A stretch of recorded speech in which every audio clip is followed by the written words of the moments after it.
Enjoying the show? You can help others find it and enjoy it too by giving us a 5-star rating or review. If you feel like reaching out to us with a question or comment, you can send us an email at mywifetherd@gmail.com. And don't forget to visit our website at mywifethedietitian.com, as well as our social media pages. We're on Facebook, Instagram, and YouTube. Enjoy the show. That's Rob and Sandra from My Wife the Dietitian, and this is Nutrition Nuggets. It is, Rob. I want to, with you, talk about something that I've noticed really works for clients, and it has to do with nighttime snacking. Oh, I love nighttime snacking. Perfect.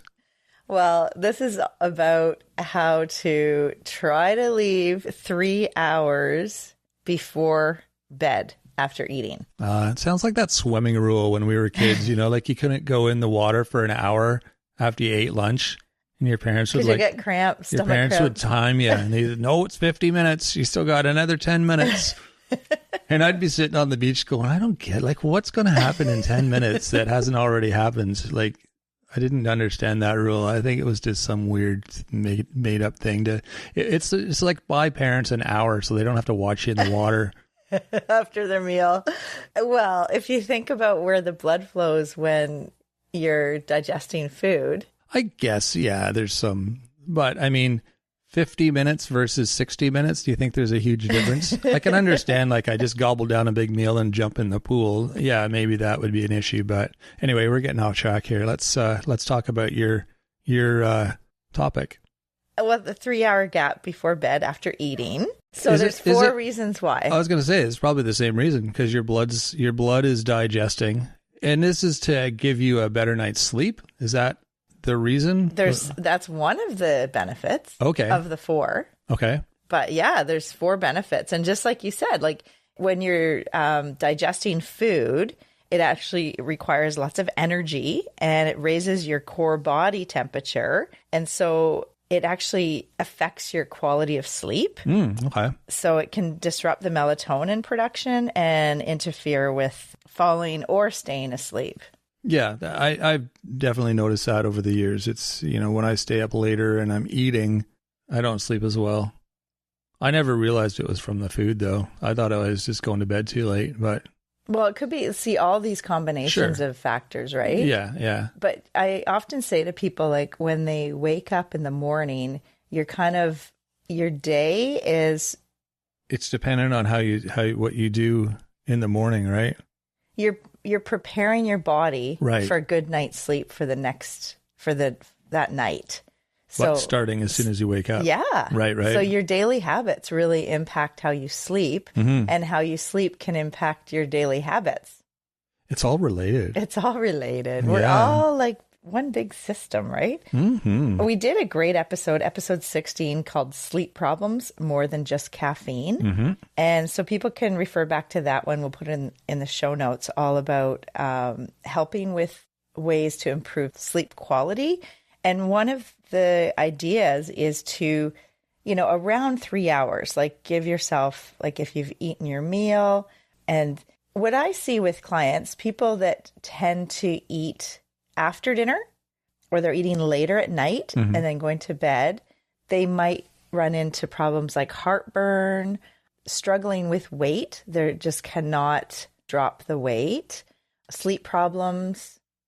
There's a lot of issues that happen from eating after dinner, or eating into the evening. Exactly. Yeah, or not giving yourself that 3 hours, you mean? That's right. Yeah. And a lot of times people aren't hungry for breakfast. Yeah, there's another side effect. Right. And some people like that because they don't want to eat until about noon or 1, so they eat late. But it's actually, so part of the problem too, and we're going to talk about this, your body's ability to process glucose slows down in the evening. So earlier in the day is when, if you're going to be having carbs or, the grains, it's better to have them earlier in the day. Oh, really? And if you think of a lot of people's go-to foods in the evening, it's total ice cream and chocolate and chips, and you have less inhibitions because you're just tired and you want to treat yourself, especially if you've had a big day or if you have kids and you finally get them into bed and you sit down and have a treat, together and watch a movie or whatever.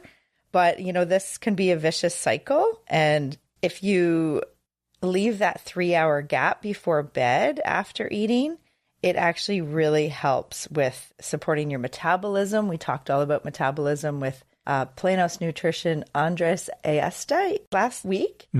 And it also helps with weight regulation for those reasons that I just mentioned. It's like if you're eating late at night, it might disrupt your sleep, and then you might be full for the next morning and not really want to start the day with a breakfast. Exactly. Yeah, it's like changing one thing, it sort of has an effect on everything else. Yeah, ripple effect, eh? Yeah, but in a good way. I mean, or in a bad way. I mean, it's like if you stay up a little extra late, then maybe you're going to have some snacks, and then the next morning you're not going to feel good, and then that whole day is affected by your decision to stay up a little bit later the night before. Yes. Yeah. And the opposite, if you decide, I'm going to go to bed early tonight and get a good night's sleep, the next day you feel great, and you're sort of back on track. And yeah, it's kind of like it's almost like doing a cleanse, right? Like you kind of like know that you've been doing these habits that aren't supportive for your health, and it's probably because you're working too hard, you're overworked, and you're tired, and so you kind of just in the evening, that's when you end up snacking or having a big meal because you haven't fed yourself well over the day. And so it's kind of like the wheels are coming off the cart. And then if you do set yourself up with better habits, it actually is almost like the cleanse that people have heard about, do a cleanse or whatever. Well, what you can do is just start trying to go to bed a bit earlier and like not eating the snacks at night that are kind of going to derail all the healthy habits you had over the day. yeah, keep the snacks the happy hour snacks. That's a good time to snack. Late afternoon, I find anyway. Yeah, and I mean, it's what I find with a lot of the people I work with is, having those regular breakfast, snack, lunch, snack, dinner, or even like breakfast, lunch, snack, dinner, and then snack. And so if you're going to have a snack before bed, like after dinner, say your dinner is pretty early, say you eat at like 5 for whatever reason, then yeah, definitely have a snack that's, like between your dinner and bed. If it's like, you think 7 or 8 o'clock, having a snack, just keep it light, like with protein and some carbs. So maybe like banana and peanut butter, or maybe some yogurt and berries. So just kind of keeping it a light snack. But, like part of the reason too is we know that people that have a big meal or eating too close to bedtime, they end up having a lot more heartburn and reflux. And how this is like growing. Like the incidence of gastroesophageal reflux disease is really increasing, and we know more and more people are having heartburn. And part of it is just like overeating and not getting enough exercise. But also, if you lie down after eating, it's easier for the stomach acid to rise up into the esophagus. Oh, okay. And so you want to kind of think about letting your stomach do its work way before you're going to lie down to go to sleep at night, if that makes sense. Yeah. Yeah. I mean, I guess you could think of it as that swimming rule too, like it's just an easy way to remember, like 3 hours, you got to wait 3 hours before you go to bed. And, you don't have to remember all the details, but just remember that sort of 3-hour window will be beneficial to your sleep and your health. Yeah. Yeah. And absolutely. Because, remember I mentioned that it can disrupt the melatonin production if you eat too close to bedtime. Well, because our circadian rhythms are really related to our body's natural sleep-wake cycle and our melatonin production. And so at nighttime, as the sun goes down, the sun sets, and then our melatonin naturally rises, our insulin sensitivity actually decreases. And then if you're eating and you're still like feeding yourself like it's daytime, it actually confuses your circadian clock, and it actually affects your gut health. And we talked about the heartburn and reflux, but it just can affect the metabolism and your weight regulation. And in short term, it can affect your sleep quality of that night after eating. Yeah, sounds right. Yeah. Yeah. So there's lots to it. And there's a couple other episodes that people can look back on to get more information. Like we did one with Michelle Sari, dietitian, Aging Well, episode 110. Mm-hmm. And that's a really good one. And also the one about shift work. So 2 shift work episodes, one with Jacob Hansen, who is a firefighter. And that was episode 62. So that's all about like, how do you do it? Like if you have to eat in the middle of the night, you know, because the whole circadian rhythm is affected. Mm-hmm. And then remember shift work in the sky with the flight attendant, Nikki, episode 134. And like, that is like the extreme shift work in terms of, like there's no, it's all over the map. They don't have time to eat. Yeah, they're sleeping all hours of the day or awake all hours of the night. And they only have like 3 hours of sleep in the hotel before they have to get back to the airport. And that's a really good one to listen to. They're serving food the whole time, but they don't get to eat any of it. That's right. It must be just... That would drive me crazy. They're in the back licking out the peanut butter just to get a little bit of protein in the system. Oh my gosh. So crazy. Another one that is really good in terms of gut health and thinking about how to, just help with practices that are good for our digestion. Belly Bliss, Sarah Kahn, we talked to, episode 151. That's a really good one to watch or to look at again. And episode 73, Leaky Gut with Projecta Apta, dietitian.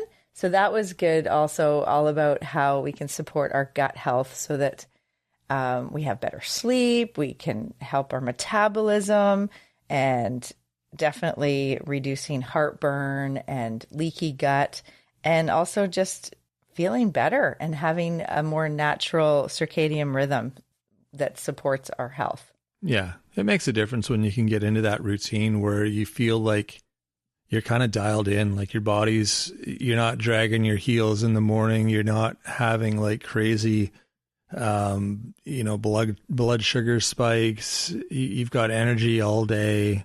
Like getting to that point feels great.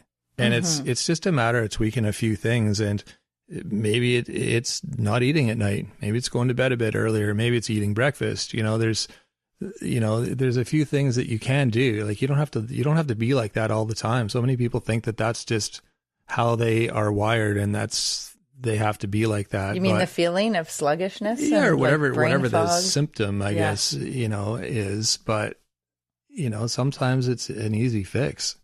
Yeah. So, yeah. And sometimes it's just looking at those habits and, just try to give yourself a 3-hour gap before bed after eating. And that could really help with your whole next day.